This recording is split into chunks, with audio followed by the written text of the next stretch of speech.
Are trust and confidence just exactly the same thing, or are they different? Two different words, trust, confidence, but do they mean the same thing? They sure seem like they might. I might trust you to help me find an item in a shop. Perhaps I'm out sofa shopping. I could trust you with that. Equally, I might have confidence in you to help me find the right item. Help me find that really snuggly sofa that's just going to be exactly the right one for me. They feel like they might be the same thing, don't they? And there's more. People carrying out surveys about trust and confidence often seem to run the two of them together.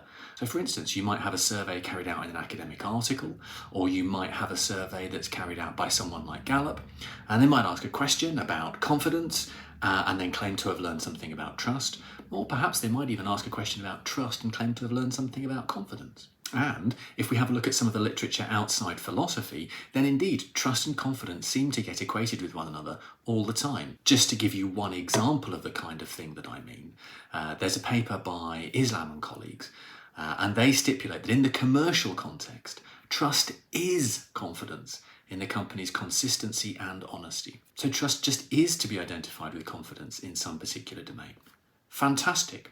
They're the same. But since I've started this video questioning whether trust and confidence are the same thing, and I've given you lots of examples of reasons that we might think that they are the same thing, I've clearly therefore built the dramatic tension to the point where now what I'm going to do is show you that they're different. Is that going to be the big reveal? Yes. Yes it is. Buckle up, but not before you've liked the video and subscribed to the channel. To show you that Islam and colleagues aren't quite right, and there is a difference between trust and confidence, and also that those other folks who just seem to be running together trust and confidence all the time have got it wrong, we can just think about really quite a simple case. Come back to what Islam and colleagues said about what trust is. They said that trust is confidence in someone's consistency and honesty. So if we can find an example where we don't have trust, but we do have a case where we have confidence in someone's consistency and their honesty, in that case, we'll have a counterexample to the claim that was made. And that's what we're going to try and do. What are the details of the case? Let's imagine someone called Catherine. Let's imagine that Catherine is impeccably honest and consistently incompetent.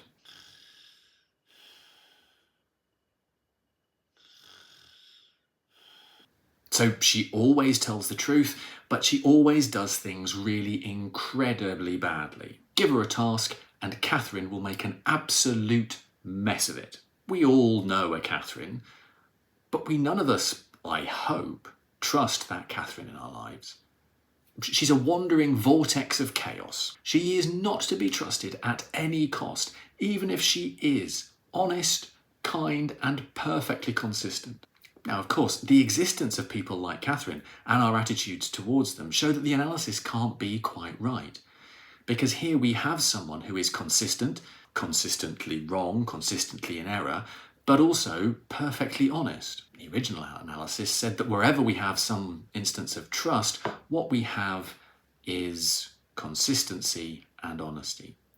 We have consistency and honesty here, but we really shouldn't have trust.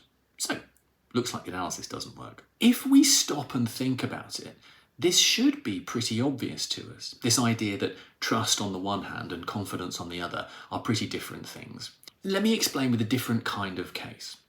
So imagine that I'm getting ready to watch my favourite rugby team.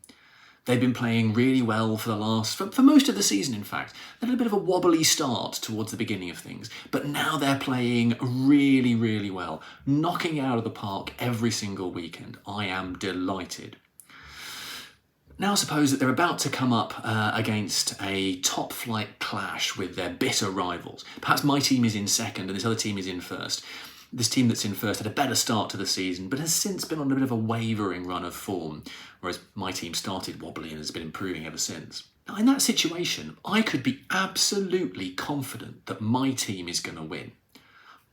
That would seem a reasonable position to be in. As I said, my team's been getting slowly better, so the team's been getting slowly worse, been playing really, really well.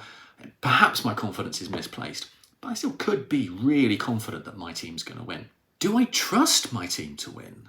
Well, maybe, But maybe not. Even if I did have confidence in my team to win, I wouldn't therefore have to trust them to win as well. For instance, suppose that I was really confident that my team was going to go on and win, but that on the day, due to a couple of unlucky bounces of the ball, and rugby balls are wont to bounce in unpredictable ways, my team loses. They've played really hard, they've tried their hearts out, the ball's bounced the wrong way a couple of times. And out from Bortolussi, line out Portugal. The other team has from nowhere seemingly played really well. We've lost. Have they breached my trust by losing? No. But they have nonetheless not managed to discharge what I hoped they were going to. They haven't managed to win. But if they haven't breached my trust, I couldn't have been trusting them to win in the first place. So clearly then, if all of that is right, I can be confident about something. Confident in my rugby team's ability to win, even if I don't trust them to win. If all of that's right, then trust and confidence just can't be the same thing. If they were the same thing, then whenever I had trust, I'd have confidence, and vice versa. And since I don't, they really can't be just the one and the same thing. So what gives? What is this difference between trust and confidence? How does all of this work? Well, really interestingly, as far as I'm concerned, and I'm sure everyone watching will agree, there hasn't been too much written about the philosophy of trust and how it intersects with confidence, or indeed about confidence and how it intersects with trust. The literature that has been in philosophy has largely focused on the trust side of the coin. One important exception to that is an absolute gem of a paper by Carol Smith in 2005. I'll link to it down below. What Smith does in that paper, along with a bunch of other things, is draw up a table of the characteristics of trust and the characteristics of confidence. In fact, on the table in the screen in front of you, I think she has things the other way around. Confidence on the left, trust on the right. Now, there's an awful lot to be said for pausing and having a really careful look at what's in the table, scrutinising some of the details and really digging down into them to appreciate the difference between trust on the one hand and confidence on the other. But for the purposes of this video, I just really want to tease out one incredibly important difference that I think Smith is doing a great job in articulating here in this table. And that really important difference that Smith is able to articulate for us here is that trust, much more so than confidence, seems to be bound up with all things moral, all things normative. So trust seems like it's intimately bound up with what we ought to do, with what we should do, with what it's right to do, in a way that confidence just doesn't seem to be so closely connected. If we really want to dig into that and Smith's table, we can just have a look at the last line. As you'll see on that last line of the table, what Smith has to say about confidence is that it is supported by external reference, such as the effectiveness of systems, the reliability of calculative and predictive formulae, and the availability of expert knowledge, whereas trust is supposed to be supported by internal reference, notably affective and moral motivation, that is, motivation to act in a trusting and trustworthy way. Motivation is central to trust in a way that is unnecessary for confidence. And on reflection, that seems to be quite right, doesn't it? When we're thinking about trust, we want people to be behaving the way that they do for the right reason, whereas I can have confidence in a particular outcome without being too worried about someone's motivations. For instance, I could be confident that a burglar is going to try and steal from me. I wouldn't then also want to say that I would trust them to steal from me. There feels like something slightly odd would be going on with a claim like that. Their motivations there don't feel like very trustworthy motivations.